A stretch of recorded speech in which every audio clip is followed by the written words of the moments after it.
We were trying, so we didn't really. So, do you? No? You don't have the mic? I do? What the heck? Why don't you have the mic? All right. I'm just messing with you, Jamil. Is this working? Okay. Okay. Then we are just going to go ahead and get started. So, welcome to the 15th meeting, I believe, of this year for Iowa State's Game Development Club. First things first, announcements. This Saturday, we're gonna do our first challenge workshop.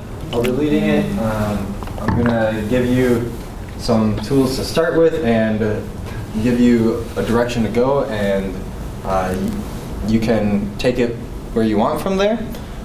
It'll be good for both newcomers to Unity or people that are experienced with it, because you can go however far you want, however fast you want, and there will be plenty of experienced members around to help you out, guide you in the right direction for what you want to do. I'll give you some guidelines for what we'll be going over, and yeah, should be good. So we've been teaching a lot of skills with Unity and whatnot. And this is just a good opportunity to show up, see what you can do, just kind of mess with it, experiment, but then also get help and see how you would do different things. So, as usual, if you want to show off your game or a concept for your game, you can just let one of the exec members know, and we will give you a time slot at the beginning to show it off. Always a good way to get exposure to different members of the club and see if you can get help in your game. And pay dues, please, before too long, if you are going to pay dues. I'm not saying please pay dues, I'm saying if you're going to pay dues, please do them earlier than later so you can get your t-shirt. So, as you probably saw in the email or Discord announcement, we're here to talk about minimum viable product. So who knows what this term means? Who's heard of this term? Who's heard of the words minimum viable product in some way? Okay. Do any of you know what it is? Or was it just sort of like most info probably in your classes, just right in one ear, right out the other? Most valuable player. It does not mean most valuable player. Yeah. Isn't it just like the minimum features that you need to have for it to be considered a success? Mm-hmm. Yeah, exactly. So this is our description of it, and it's basically exactly that. It's taking your game and making the most compact version of it you possibly can. Taking, stripping it of all of the features that aren't part of the absolute core of the gameplay. And when we mean core, we mean like really condensed, like really small, stripping away almost everything, only having a bit. And this is really useful for, a lot of things. We'll get into that in a bit. It's very important though that you cut a lot, that you come up with this idea, then you come up with the idea for your MVP, for your minimum viable product, and then you cut a feature, and then you cut another, and then you cut another and another and another, and you should cut more than you probably think you should, because you should bring it down really small and then make that. And a good way of knowing it, good way of knowing if you've really made it to that smallest bit, which can be hard. It can be hard to tell when you've reached the minimum viable product. The way that you know it is if anything can be cut while it's still, if nothing can be cut without changing the main idea of the game or changing the core of the game, then you're pretty solid. If every single feature you have in there is essential, then you've gotten to your minimum viable product. Then we have a nice graphic there showing that, if you were making a car, the minimum viable product would be something with wheels that can transport you. And that's it. And this is just, demonstrating, okay, wheels, how are they at transporting things? Skateboard, yeah, they're pretty good, cool. We figured it out, we're good. We know wheels will work, now we can work our way up. So, want to take this one? Yeah, so why are MVPs useful? First off, they're a place to start. A lot of times the hardest part of any project is, especially with games, is how to start off what you're doing. In this case, you need to figure out what you're going to be doing, and you don't want to do everything at once. You want to build up iteratively so you can get testing as you create your product. The MVP is the core of the game, so you want to make sure that it is engaging, interesting, and enjoyable. These are important, and you want to make sure that your ideas will work before you go on and add more things into your game, that you will then also want to make sure each of those features work and whatnot. You want to make sure your core part of your game works before you build off of it. You don't want to have to backtrack and redo everything. So it's good to figure this out at the very beginning. So when we talked about pitches a few meetings ago, one of the biggest things about pitches is bringing up what is unique about your game.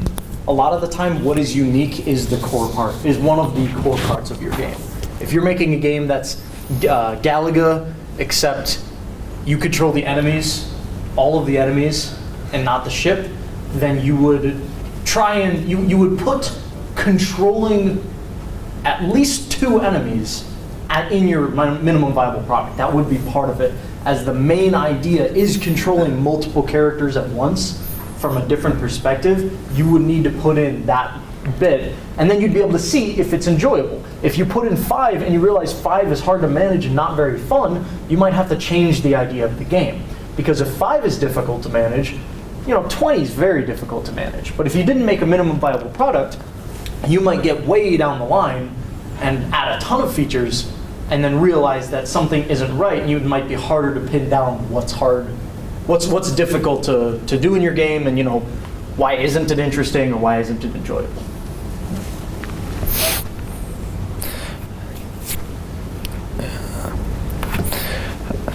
What can you do with your MVP?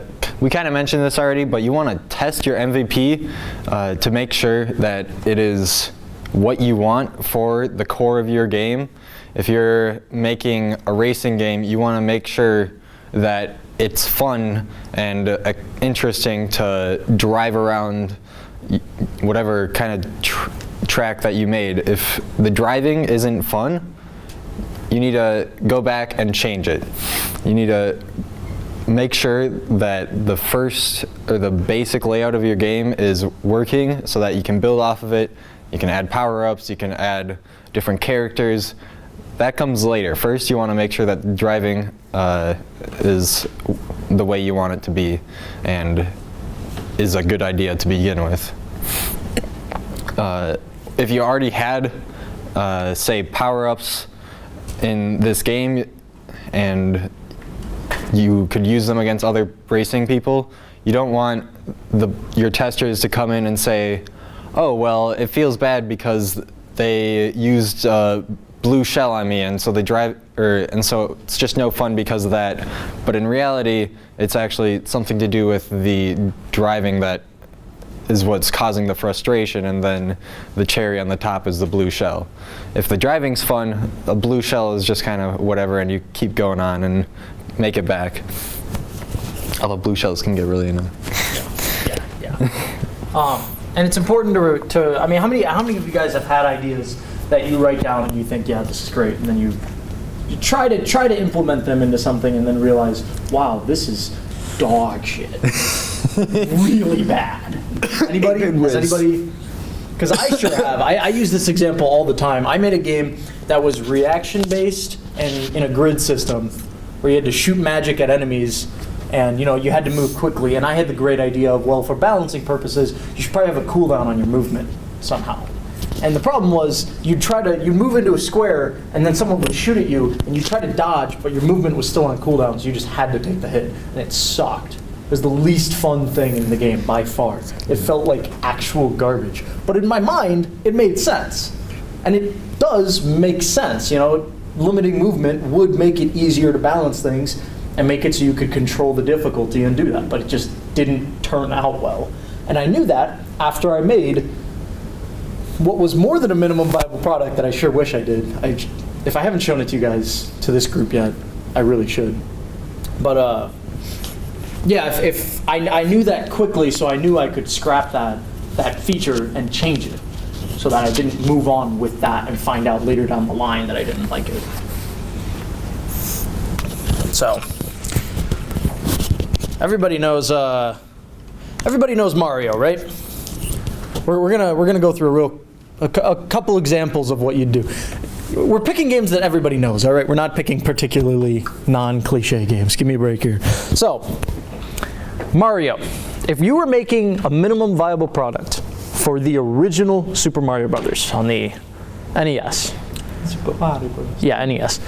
If you were making it for that, what would you include? So, would you include Koopas? Yes or no? Basic enemy. Pretty simple. It's an obstacle. Anybody? I'd say no. I don't know. So yeah, you wouldn't bother including it.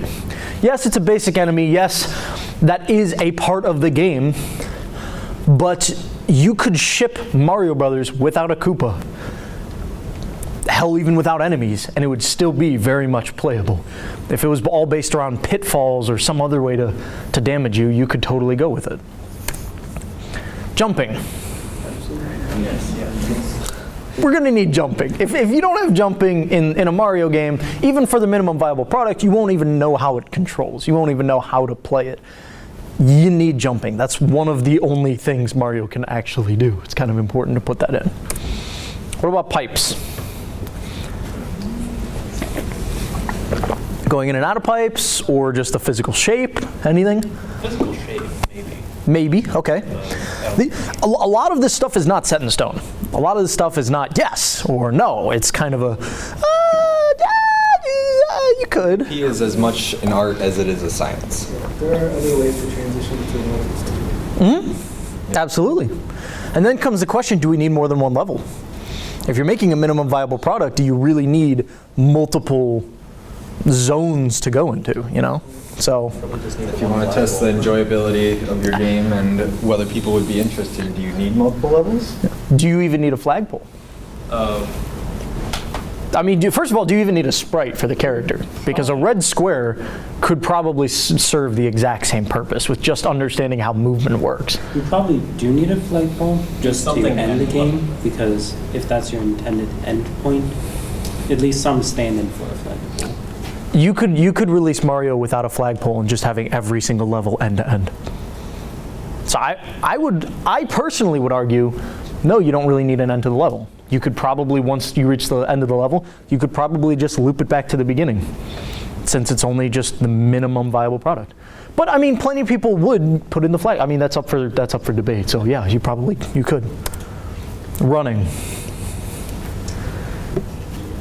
So not walking, but running specifically. What do you guys think? I would say yes, because it's important. It's an important part of how you actually move. Okay.